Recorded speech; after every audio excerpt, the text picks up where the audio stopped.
Good evening from Athens. It is a tremendous pleasure for the collective, but for me personally, to have with us tonight for our third keynote lecture, Professor Anne Laura Stoller, the Willy Brandt Distinguished University Professor of Anthropology and Historical Studies at the New School for Social Research in New York City. Anne is also the founding director of the Institute for Critical Social Inquiry and one of the founding editors of the online Political Concepts, a Critical Lexicon, a great resource of key theoretical concepts that I encourage you to browse if you don't know it already. Since I was her student at the University of Michigan, we have been talking about her coming to Greece. This is not as close, we would like to have her closer than on the screen, but we hope that this is the first step to bringing her here in person. And Anne, I would just like to let you know that Pamela Gupta, who is on our advisory board, is tuning in from Johannesburg, and I think Laura Kunruther from the US. It is impossible to summarize in a few minutes the significance of Anne's influential publications for our project at Decolonize, Hellas. But I thought it would be more useful, rather than giving you a list of her many, many books, which you can Google easily online, to flag some of the key moves in her work for those who might not be familiar with them. So first and foremost for anthropologists, but also think for our larger conversation we've been having these days in Symposium around decolonizing history, it is her move to the Colonial Archive as a field site.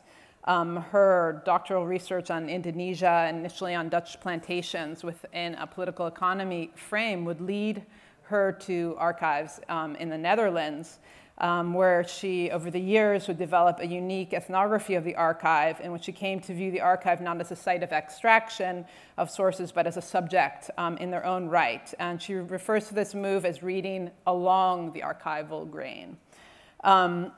Connected to this turn to archive is a fundamental aspect of her work, namely placing metropoles and colonies in a shared frame of analysis and bringing anxiety to the attention to the anxieties involved in drawing always unstable lines between colonizer and colonized through elaborate grammars of difference. As a feminist anthropologist, Anne has always centered issues of sex, sentiment, intimate relations, child rearing, domestic arrangements in her work at the core of the political. While post-colonial critique has been associated with literary analysis, Anne's work in this vein is much more true to the Foucauldian concept of discourse in her attention to category making and discursive density in archives around certain topics such as the mixed bloods and what nursery schools they could go to and where they could socialize, which created these problems created tremendous crises for the racial order of things. So in retrospect, we can say that Anne's emphasis on the body, affect, the intimate in relation to racial formations and the cultivation of bourgeois dispositions put her work ahead of the curve in discussions of affect, but also of whiteness that preoccupy us today. Another strand of Anne's work and research more recently has to do with a kind of meta-level consideration of diverse imperial formations around the world, including the US empire, in relation to contemporary afterlives of empire. She's developed a vocabulary around concepts such as internal enemies, interior frontiers of nation states, developed through her long-standing dialogue with Jean-Luc Nancy, as well on the topic of peripheral imperial locations and gradated forms of sovereignty, a topic that has already come up in the symposium. Finally, I would like to note another theme that is of particular interest to one of the clusters that we've organized our initiative around, which is memory and monuments. And this has to do with Anne's work on imperial processes of destruction, displacement, and division that are ongoing in the present. She's used the term duress to speak of the temporalities of imperial effects. But she also makes the important distinction between ruin and ruination, which I think is very useful in our context, to distinguish between the reification of the past and attention to the active processual forms of ongoing ruination related to histories of empire. Although Anne, who is always very strict with historical details, is always careful to not collapse every ill in the present situation to colonialism. In her work, especially in the French context, she has highlighted the disappearance, the evasiveness of colonial histories in the present, which she's termed colonial aphasia, and not just colonial amnesia, to denote the fact that these histories are readily available, but there's an inability and a blockage to recalling them. So today, I think she's going to address some of these issues in two ways in her talk today. As we discussed it in a cafe on Broadway in the end of the summer. So this is, on the one hand, to talk about contemporary imperial democracy. It's a term that she used, I think, is very useful to us, and their liberal, illiberal pretenses. And giving her take, which we're really happy at, especially at this point in the symposium, on the turn to decolonize, a decolonizing language today. So before I give Anne the floor, I just want to welcome our online audience to put questions in the chat. And we have a nice little audience here in Athens, Anne, and hopefully they'll have some questions at the end. It's great to see you. Thank you so much, Penelope. That was really wonderful. I wish I could see everybody. I wish I could be there. I just hate to be a talking head and not have people's faces. I'm asking the technicians, could you do a little plan? No. Yeah. I just love to be in interaction and exchange rather than just sit there and talk at you. But the paper I have is long, and it's not an easy paper. So let me begin. I want to thank you for having me. I want to thank you for including me in this capacious conference, symposium as you're calling it. Oh, nice to see faces, or to see masks. This is a problem. Hello, hello, hello. And a spirited space of intervention. I owe special thanks to Penelope for her ever warm, persistent, and insistent persuasions to get me here. Perhaps not surprisingly, some of the concerns of this symposium and a new book I have just finished converge. Some diverge. Vocabularies may differ as well. The conversation is open to animate a range of perspectives on colonial histories of the present, on their durabilities and why and how. A political lexicon that foregrounds decolonial demands manifests in liberal democracies and on their racially infected and inflicted ground. So the title of the book, coming out April 1st, Interior Frontiers, Essays in the Entrails of Inequality. Both title and subject in part emerge from an incitement of the philosopher, friend, mentor of sorts, Etienne Balibar, 30 years ago, in the form of a small paper he sent me that was entitled Ficta and the Interior Frontier, published in 1990 in an obscure little French journal. It was a gift of fortuitous timing, as I was plunged deeply in the French and Dutch colonial archives, furiously focused on the racial contours of sexual relations, on white colonial imaginaries, on those who straddled and defied the fictive clarity of colonial divides. The term Interior Frontiers was a flash of light, capturing something immediately recognizable to me, working in the colonial archives, something I felt I already knew, had already turned to in the colonial archives folds. The term is from the German, those of you who don't know it, and there's no reason you should, from the German philosopher Fichte's famous 1807 addresses to the German nation, a patriotic call to take up moral arms and barricade against the erosion of German nation and self. Balibar first, I'd rather call him EB, it's just sort of more what I take, but first embraced it, then turned it into a political concept, took it elsewhere. I moved further afield. His first work in the very beginning with it was salutary. I saw it as pinpointing the pernicious infrastructure of a racist colonial society. In halts and starts over the last 30 years, we both began to see it identifying a much broader landscape, an insidious demarcation, underwriting racist geopolitical projects bearing on polity and person. This is one of the things that I really found powerful. Ensuring some were protected, others excised and abandoned. This many decades later, I see it ever more in its oxymoronic quality as an imperial principle of divisiveness, as a principle of democratic rule participated in by those subject to it, an element of imperial democracies, in which the reproduction of interior frontiers sustain the forms of governance, fears, regimes of insecurity, and radical distinctions they reproduce, and on which these forms of governance continue to rely.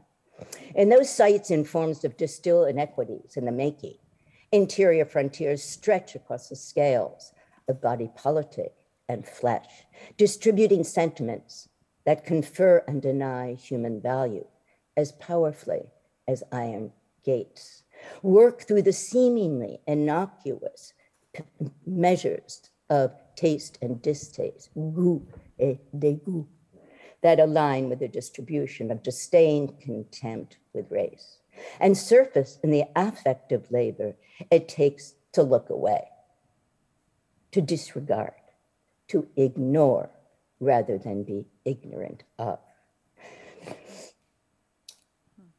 As Nietzsche wrote in Untimely Meditations, I quote, "It takes strength to be able to live and to forget the extent to which to live and to be unjust is one and the same thing." To live and be unjust is one and the same.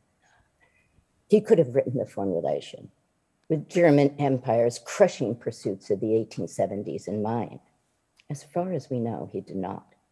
We, though, live with this shrewd insight today. Imperial formations are racial emporia, stacked with commodities and currencies of inequality, infrastructures that are unevenly distributed, resources that are generously allotted to some, meted out meagerly, if at all, to others. Imperial designs are drawn with measures of cultural capital that are both white defined and white infested, assuring blocked and privileged access.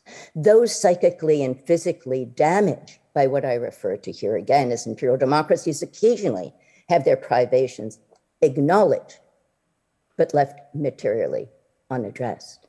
Those others not even included among the counted are not a fixed mass.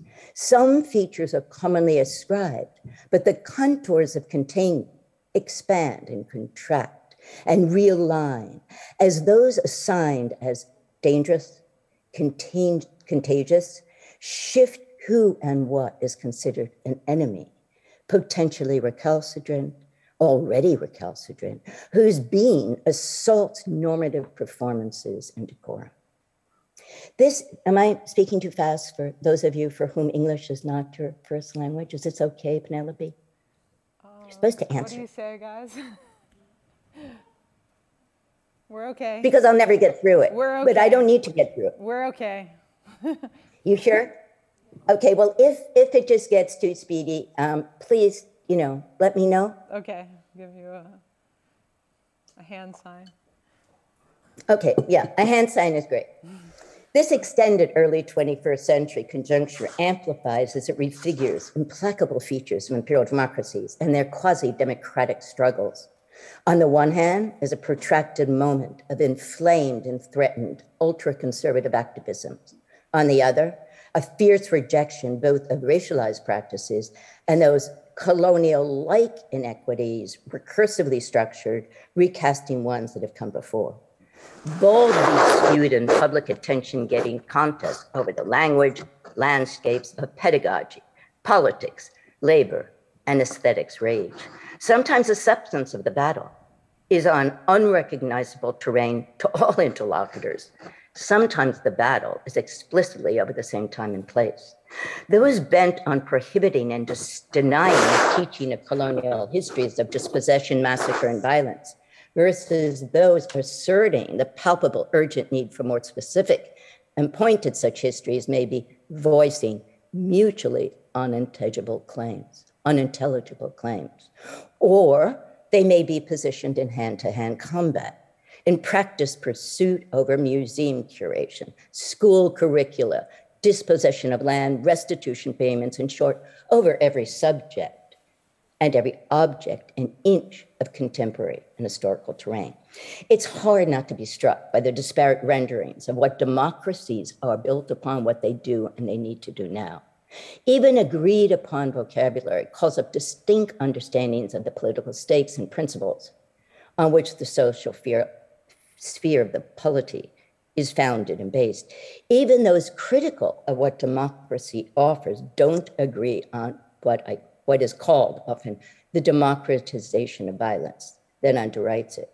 One noted political theorist of democracy, I won't name him, recently and provocatively questioned whether democracy has a violent heart. Great question. Then he backs off, dissuading those who might think it does on the argument that the democratization of war makes acts of violence publicly accountable.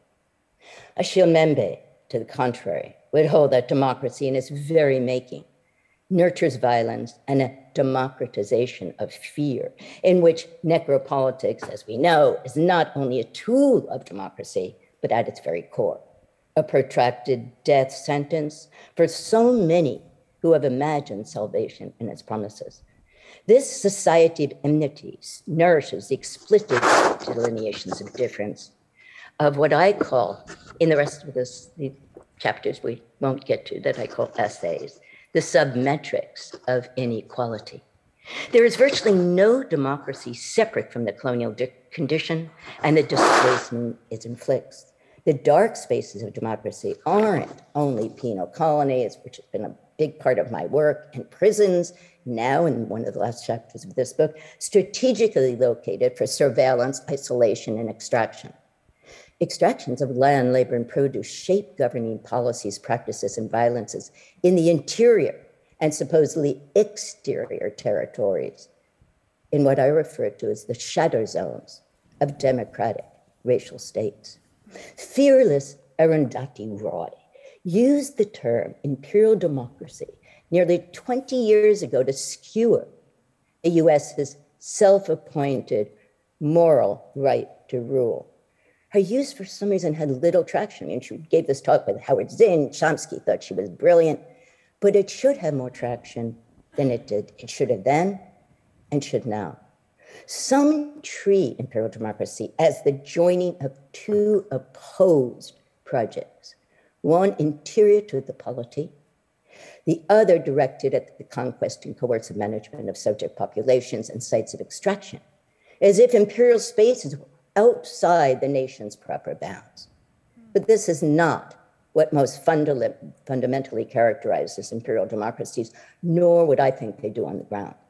It should not be necessary to repeat, but I really hold that it is. The common image of a dichotomy between inside and out, in which I participated 25 years ago in metropole and colony, with respect to those infrastructures and democratic liberal polities that distribute rights and resources to everyone, it dissembles and it misconstrues. But it is not that access and resources, this is a really important point, are meted out sparingly in the imperial domain alone, outside national borders, but allotted with equity for all those who are properly within.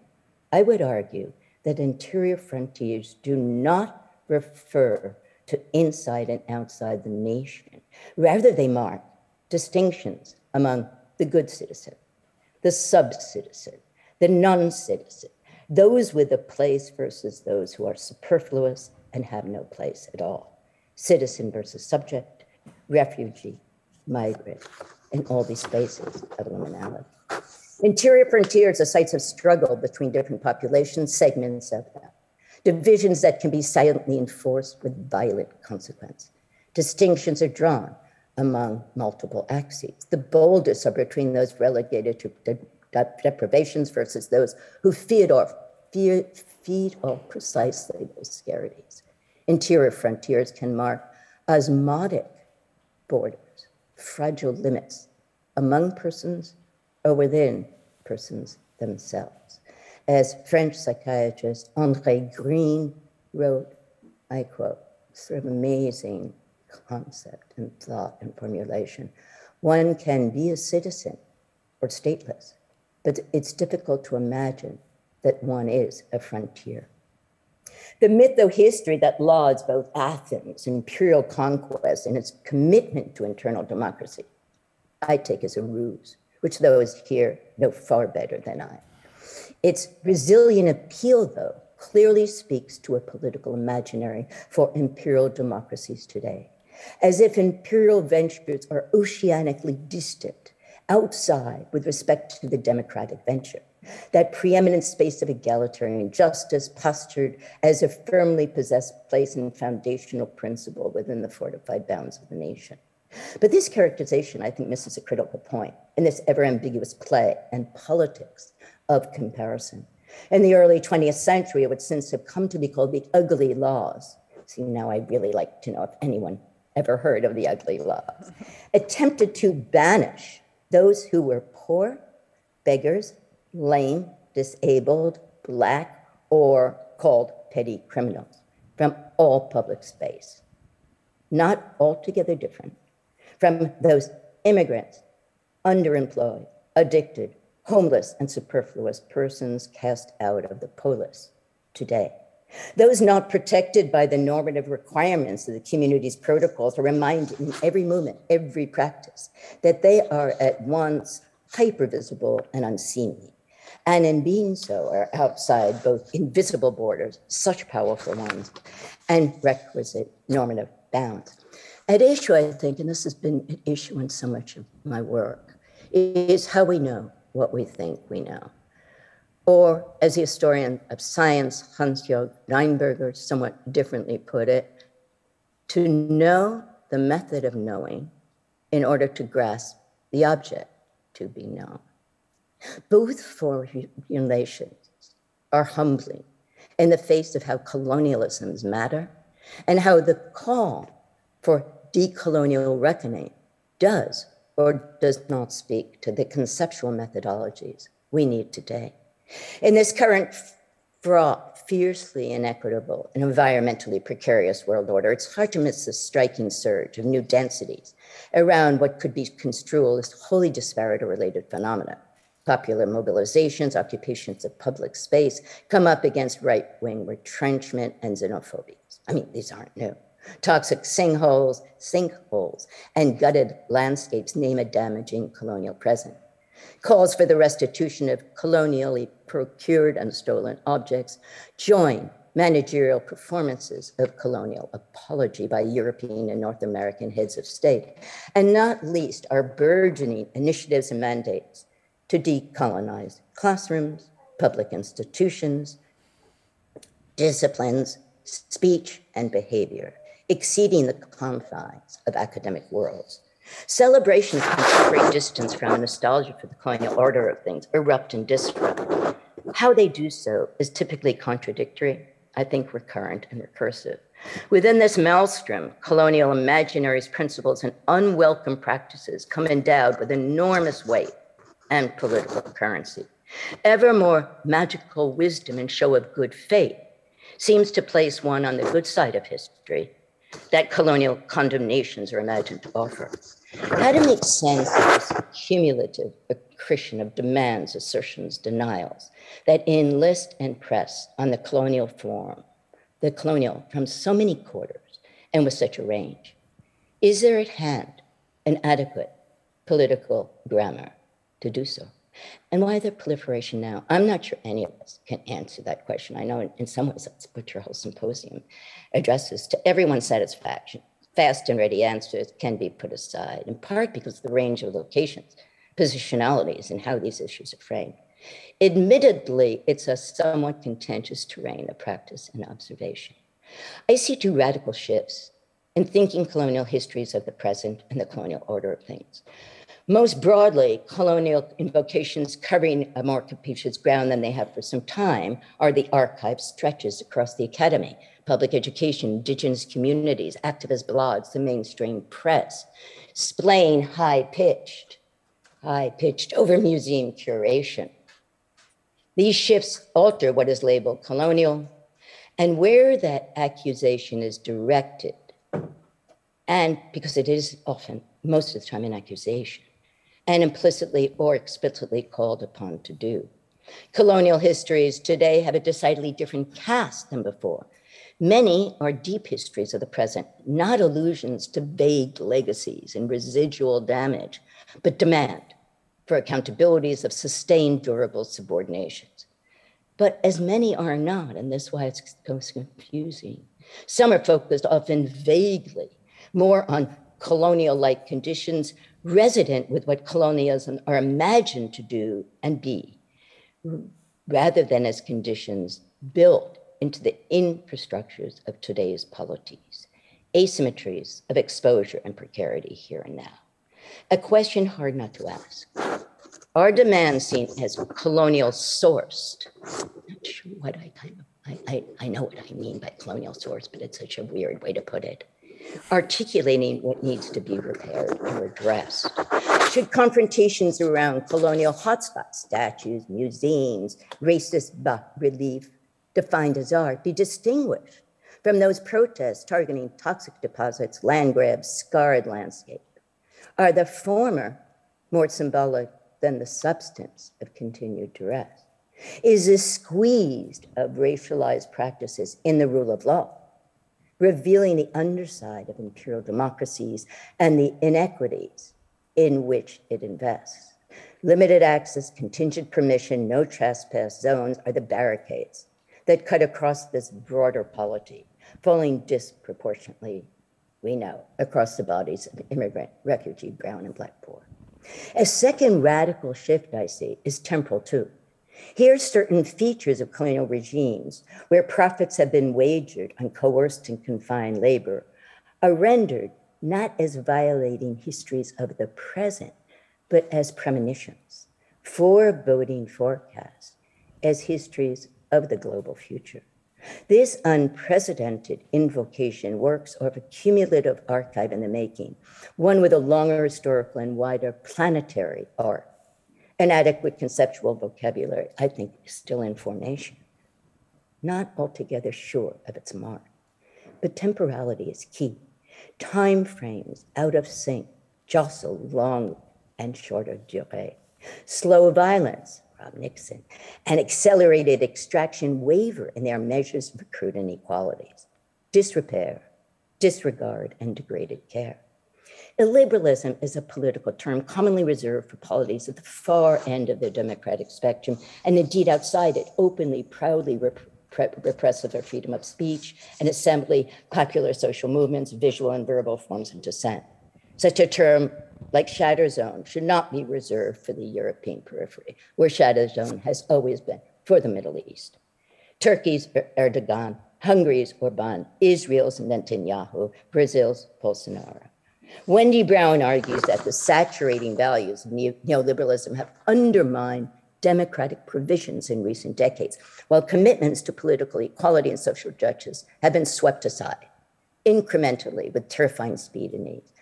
I think she's in part right. Still, I would hold that the label illiberal holds liberal firmly within it, as Imperial Democracy does as well, capturing a part of the liberal spectrum, becoming increasingly the Euro-American core. The US under Trump was exemplary, an imperial democratic polity with illiberalism etched into the protean principles of inclusion and exclusion, a normative capacity that liberalism produces and protects, part of its central repertoire. It's not an exception. In part, a disquieting reflection on how a lived condition and a trope, at once tired and enlivened, are commonly conflated and converged. That's what I'm sort of getting at. Its underlying disquiet lies elsewhere. We might first look to this cascade of colonial references and distillations, but also at how the colonial has been both overused and often thinly rendered in black and white, colonizer and colonized in its current incarnations. For others, it may be a diagnostic that turns less to the effects of the past than to a threatening future, about what contemporary liberal polities do, the interior frontiers they work to clarify, The deepening divides, as D.T. Fasson calls them, a border and boundary on which they depend, the piecemeal and massive appropriations of resources, siphoned, redirected, extracted, that create and expand the racialized zones of devastated, differential microecology. The old and new terms suggest a revised scale and scope, an imperial template and vision spilling beyond colonialism's once imagined edges. Terms like global apartheid are neither metaphors nor euphemisms. Such a phrase speaks across contexts and scales, from state-endorsed racism to the accretion of renewed vocabularies marking out, contaminating, sullied, invasive, and evasive, disdain-worthy population. It's a lexicon feeding off quests for white immunitas, impurity, the bedrock of racialized regimes of truth in their grammars.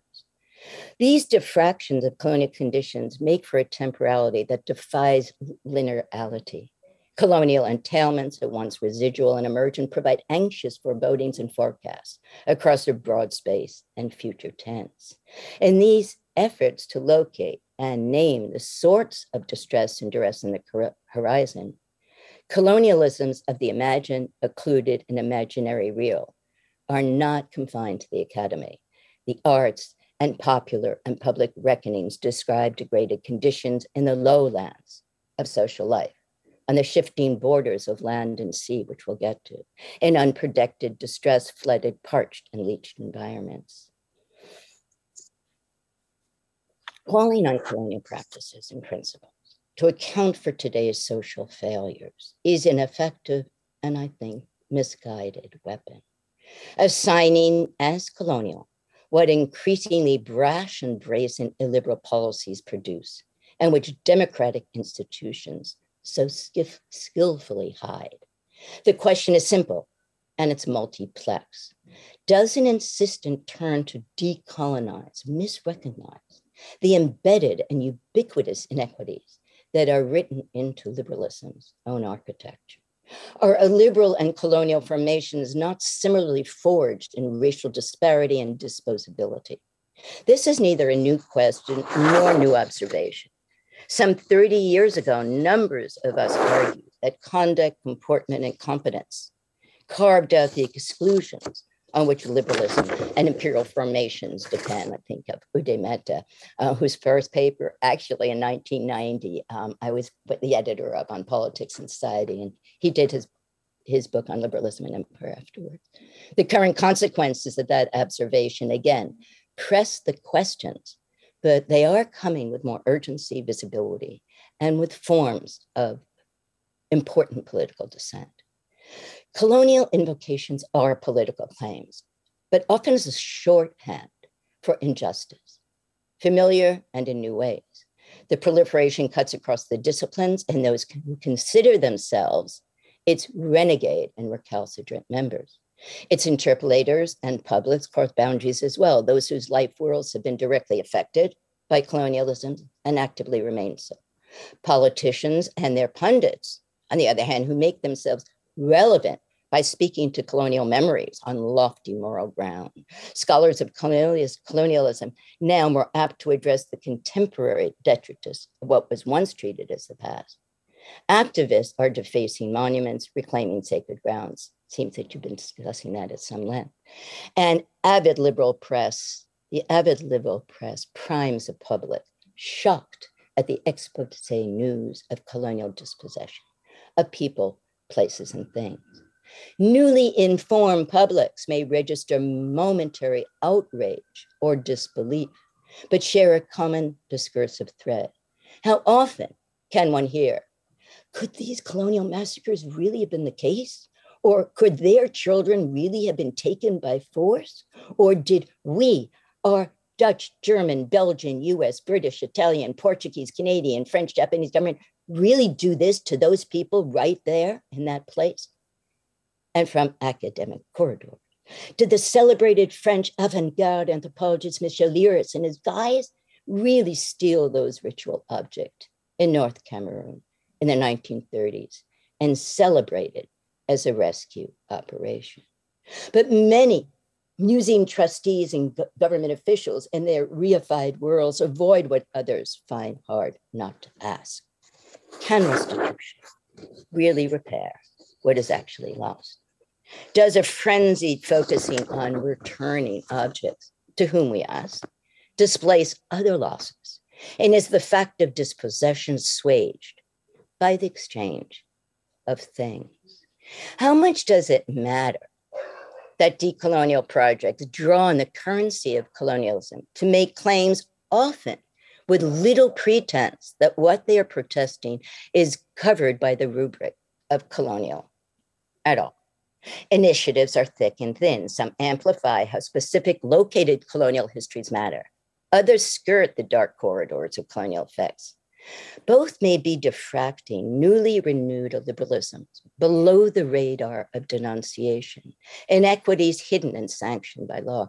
Are colonial idioms more resident, and I don't know, resonant, not resident, but resonant, in spaces of low or high frequency inequalities of resource and opportunity? As both figure and ground, colonial citation and objects seem to cling as emphatic and endowed descriptives for protracted inequities, some obvious and resolutely unnamed. Democratic expectations. New fields mark recognitions of new and old collusions, neologisms, techno-colonialism, digital colonialism, data colonialism, target something different from the ethno-colonial museum or the coloniality of migration. Each term calls out enduring and hardening asymmetries and relations of power that depend on exemptions and exclusions. The practices can differ, as can the sites of pressure and points of application. I don't know how many of you who read some of this material, digital colonial, well, we know that digital is more than, but the techno-colonialism as well, and the data colonialism.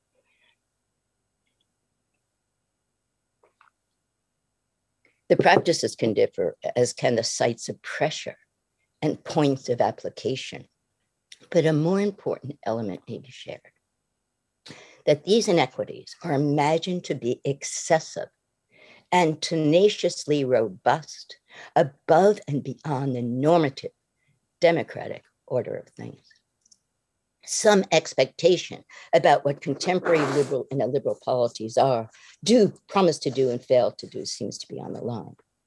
May this indeed be what distinguishes today from earlier colonial inflections that speak, if indirectly, to a liberalism's priorities shaping global democracies now. Some are categorical indictments. The US, not as a democracy, but as someone I heard who was speaking before me, Mahmoud Madani, as the first modern settler state. Israel's settler state as a democratic apartheid with its Islamophobic racialized governance, which many of us has hailed it as. The targets may be whole colonies or an imperium, but more often colonial sorts of governing practices that democratic orders have incorporated as their modus vivendi and treat as state secrets. Imperial democracies harbor a resilient fiction that only their archons and governing agents know the real extent and technologies of the inequities on which they depend, as if it's only the CIA who knew it and knows it now. The politics of tense. One thing's clear, colonialisms are no longer as assuredly relegated to the passé composé, to the definitive past tense, nor do the terms colonial remnants and leftovers come as easily unfettered, even if the press still affords such terms cachet. Claims are of a more actively entrenched colonial matrix that is present and proximate. Resources, opportunities, and access are distributed through affective and economic relations, rippled through with colonial narratives and trespassing signs, rife with colonial strategies of confinement, a logos and pathos of colonial effects. Denigrations can settle in the ether of affronts and abrasions around sensibilities that look, sound, smell like a colonial ethos of derision and distaste, Senegalese street sellers in Paris, or Chagossians living on London's outskirts, both at the inner borders of Europe's illiberal enclaves, would have little trouble recognizing what the American anthropologist John Jackson describes as decardio racism in the US, working furtively and in passing. But sometimes the language and gestures only seem furtive. Such registers of dissonance affect how visceral, visible, and taut the pull of colonial duress is expected to be. Such histories reside glaring, blinding, and unseen in urban surroundings, some more palpably in here in those bodies, defiant of norms and in comportments of discomfort. Still, what is deemed colonial or colonial-like? It's really often hard to decipher, and we have to admit to that and think about it.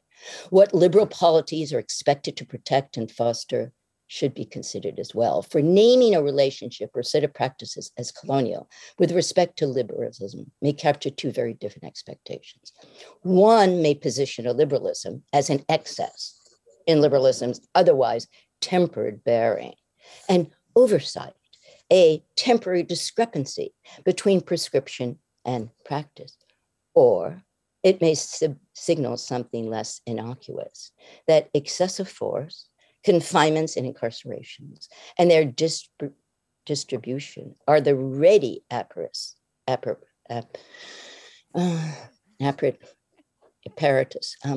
better get a drink, apparatus of liberal regimes, their preserved possibilities to be animated as inherent features inescapably present. The act of naming here wavers as unstable and ambiguous, as absent presence, as metaphor or stark reality, depending on how extended the temporality of colonial disorders is conceived to be. What constitutes pastness in the colonial order of things? What does it? The luminous philosopher Alia Assaji, Henry Bergson, Merleau-Ponty much before, invite us to think and to take pastness, and this is beautiful, this is Ali's own words, so close to the present as to be its lining.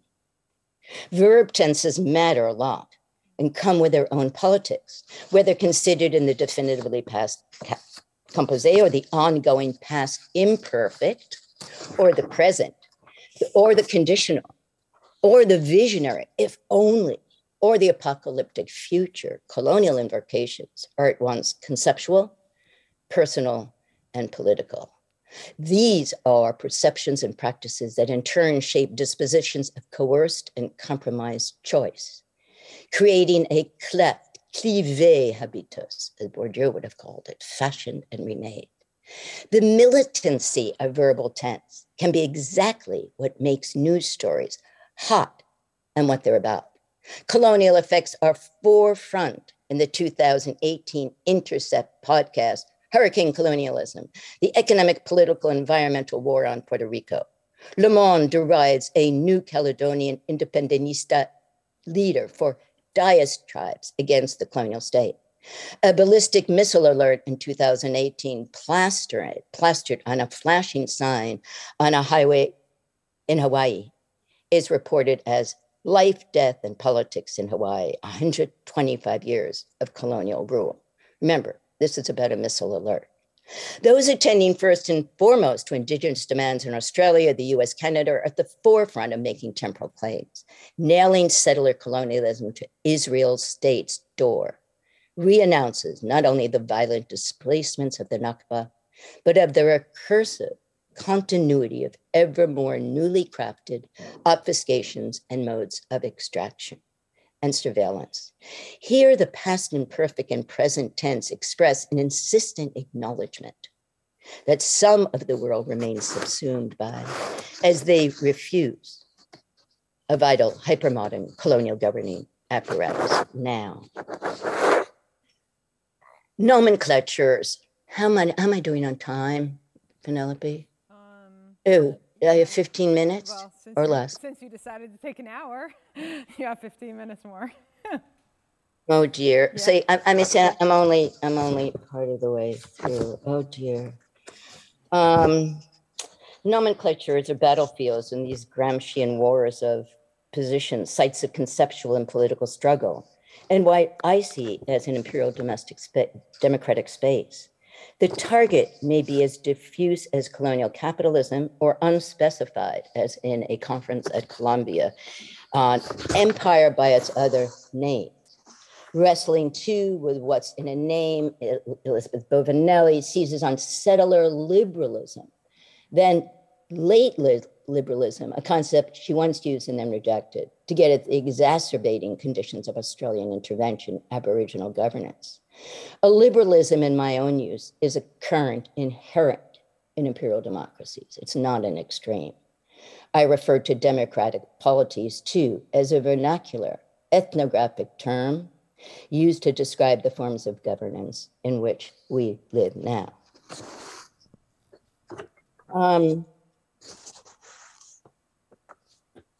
That's probably enough for now, but I could just go to the end, you guys.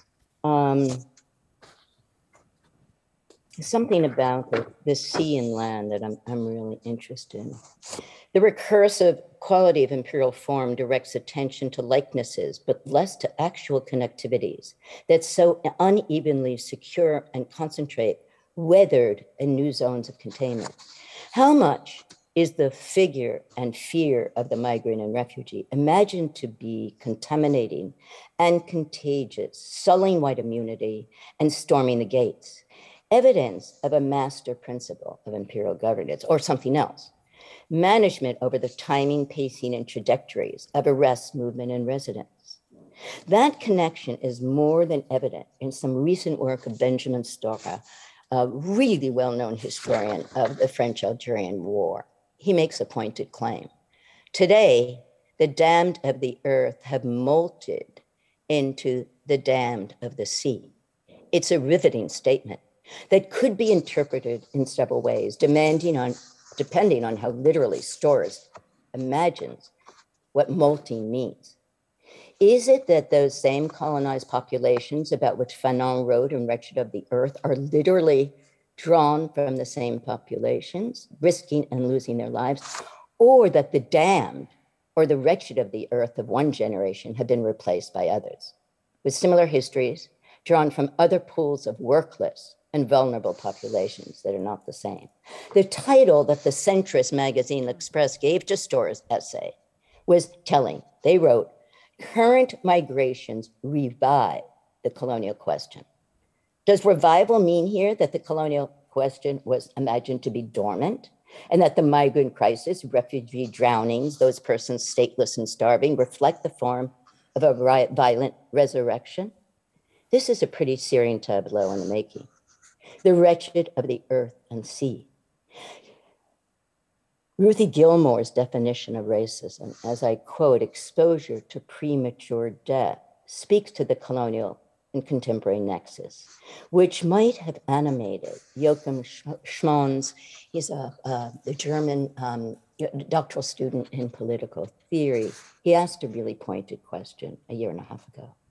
How the Mediterranean, in a seminar of mine, has become a mass grave, and why deaths considered tragic and catastrophic are not considered and named as the deliberate deployment of life-threatening policies.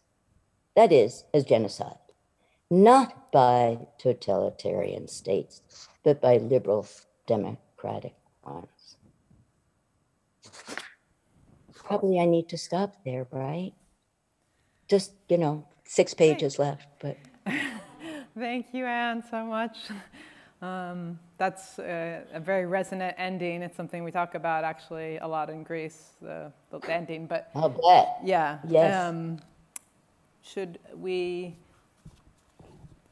Maybe people take a little time to formulate a question. So I want to just sort some things out. So in your earlier work, if we were saying that there's this, colonial aphasia, and this inability to sort of recognize these colonial histories. And now it's almost like there's an overload of this discourse that is in a way, making liberalism look good rather than recognizing it's illiberal. And also, is that sort of simplifying of trying to understand the argument? And then would you say that there's a difference between what's going on in the US and North America generally with Europe? Because I feel like it's quite different sort of the extent to which the sort of decolonize agenda has gone to like decolonize the nursery school in the US, but in other contexts, our context, it's not visible, but I mean, in France or in other contexts, do you think that there's like really, can you talk about, because you work in, both locations? Yeah, I've obviously worked in the Netherlands, but mostly I've worked in France. And it seems to me it's not so different as it was. I mean, it decolonizing, put together with critical race theory and with a whole bunch of other things. I think what worries me,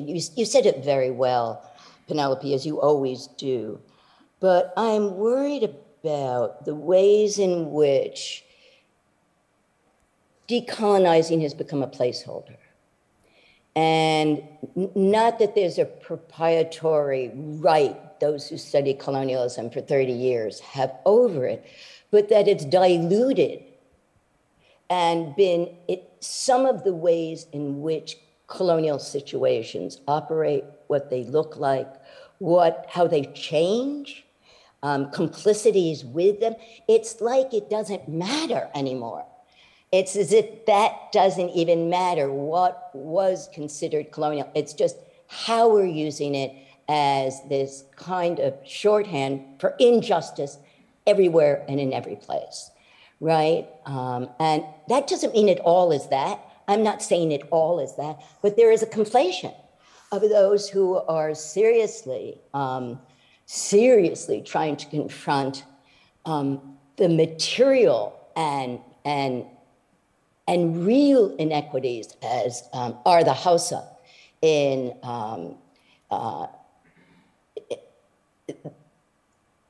Niger, and really talking about what their lives are like because of the massacres by French military who were there. That's really different, right, than the way it's being kind of cast, not just in the US. It's being cast, Australia, Germany. There's so many places. I'm not saying it's all the same exactly, but it doesn't demand a study of what colonialisms have been and the kinds of durabilities they create. And the last point, that they are not repetitions of the past. These are recursive qualities in which pieces of that past are refolded into the present in new kinds of ways. That process is really hard to figure out. So much easier to say it's a repetition, but it isn't. Is that helpful at all? Yeah, I know, definitely. Well, I have so do you think, in terms of our decolonized Hellas, do you think that we're going out, on a limb in doing this project? Because for us, it's like thinking about your work on sort of, you say the colonial-like. I think all these different sort of categories, so in Greece, we've had various sort of types of, let's say, protectorates, of British protectorates. We've had the Italians, there's all these sort of quasi-categories because of the ambivalent whiteness of Greeks that are never totally colonies, but they were sort of, and they were under similar, in one lecture we had, we heard that the blue books that the British had for their colonies, they would come to, let's say, Corfu, but there was the category slaves or something. They didn't have those categories. They were in the book, they didn't fill them in.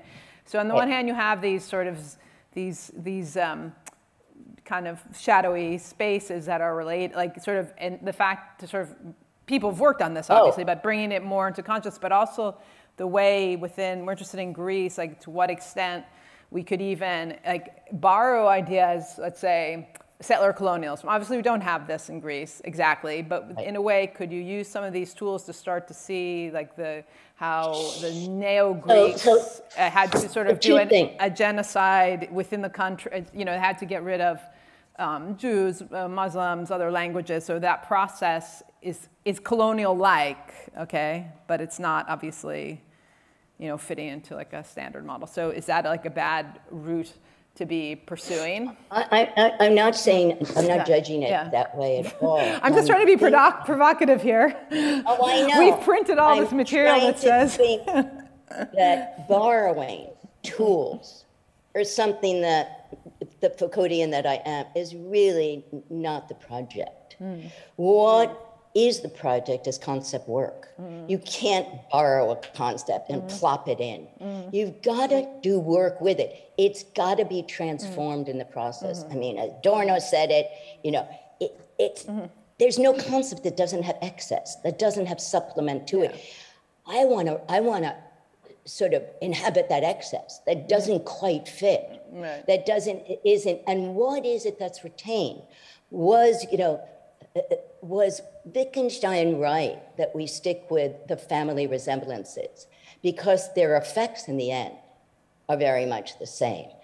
Are we at a point when our vocabulary hasn't served us well enough to understand the range of ways in which imperial democracies, they guard their democracy, they believe in it. Israel has such a commitment to its democracy, except when, half of its Palestinian population has been imprisoned or will be or is now.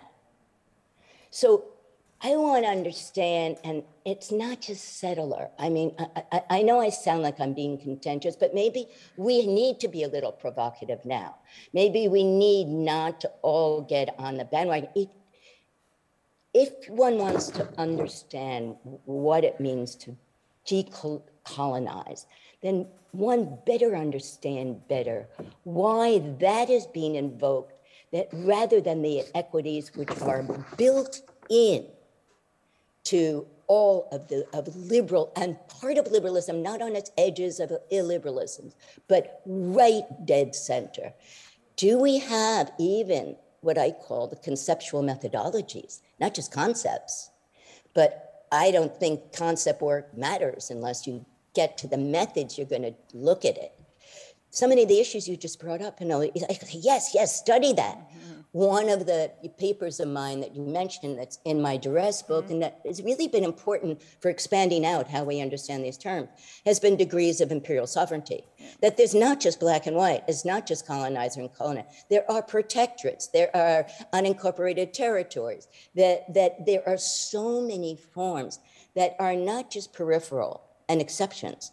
This is part of the very ways in which imperial sovereignty operates. These are within the particular ways in which gradated sovereignties are both collapsed and expanded, and they don't stay the same.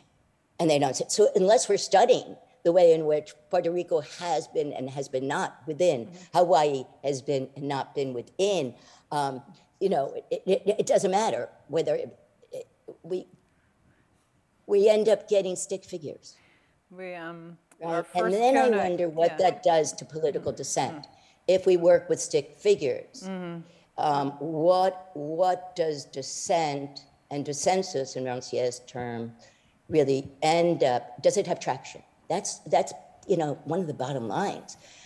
Two of the chapters in you call them essays in my book. One is called Poetic Rage on the colonial avant-garde. And sort of what they did, which was not the aesthetics of politics, what form their dissent took, how they redefined even what's political. I find that one of the most exciting issues to try to think about, not to try to put everything into what we thought the political was, but to understand how it's transforming. And maybe the decolonial and parts of it are part of that transformation. Okay, I have one last question. Is there anybody have a question here? This is my last question I'm going to ask. Come on, if you have something next time. our first keynote was by Julian Go, and he also talked about liberalism and Ude Mehta, which we read together. So I remember this book, Liberalism and Empire. And he talked about things like cases like Puerto Rico, foreign in a domestic sense. You know, these, I mean, Julian is, part of this tradition, right? Yeah. So, but it's interesting here in Greece, like, since we don't really think we live in a liberal polity, so it's kind of like we are living in a very like conservative kind of political system. We've had histories of dictatorship, and we don't like really think of, I don't know how people, like liberalism isn't really something that people believe that this is a political system that we're working in. When you say we, I mean, here in Greece, like the word, I mean, not that we don't talk about this, but a sense, like I'm wondering about the word, the nation as a key, as sort of the reference point, more than the what? Say it again. The nation and critiques of the nation, because I think one of the things that the decolonial move gives us in our context is that, in a way, the critique of the nation has come to kind of limit in terms of how it can help us understand this, the incredible problems we have in Greece of every kind of homophobia, precarity, violence, the state. I mean, we talk about this murders of the migrants directly as a kind of state murders. But critiquing, being critical of just nationalism seems to not be enough for us right now, because the decolonial move, it makes us think about the nation state itself as a colonial form, and also sort of open up a kind of to other struggles around sort of as a mode also of solidarity and sort of concern for the rest, like struggles, like it also, there's a kind of limited leftist agenda if we stay within the sort of critique of our nation. I have no interest in nation state work. I have no interest. The reason that I was so taken and remain taken with interior frontiers rather than the exterior boundaries of the nation is because of the shifting ground in which that's not the only landscape. As I was trying to say, interior frontiers is not the interior of the nation, and exterior is outside of it.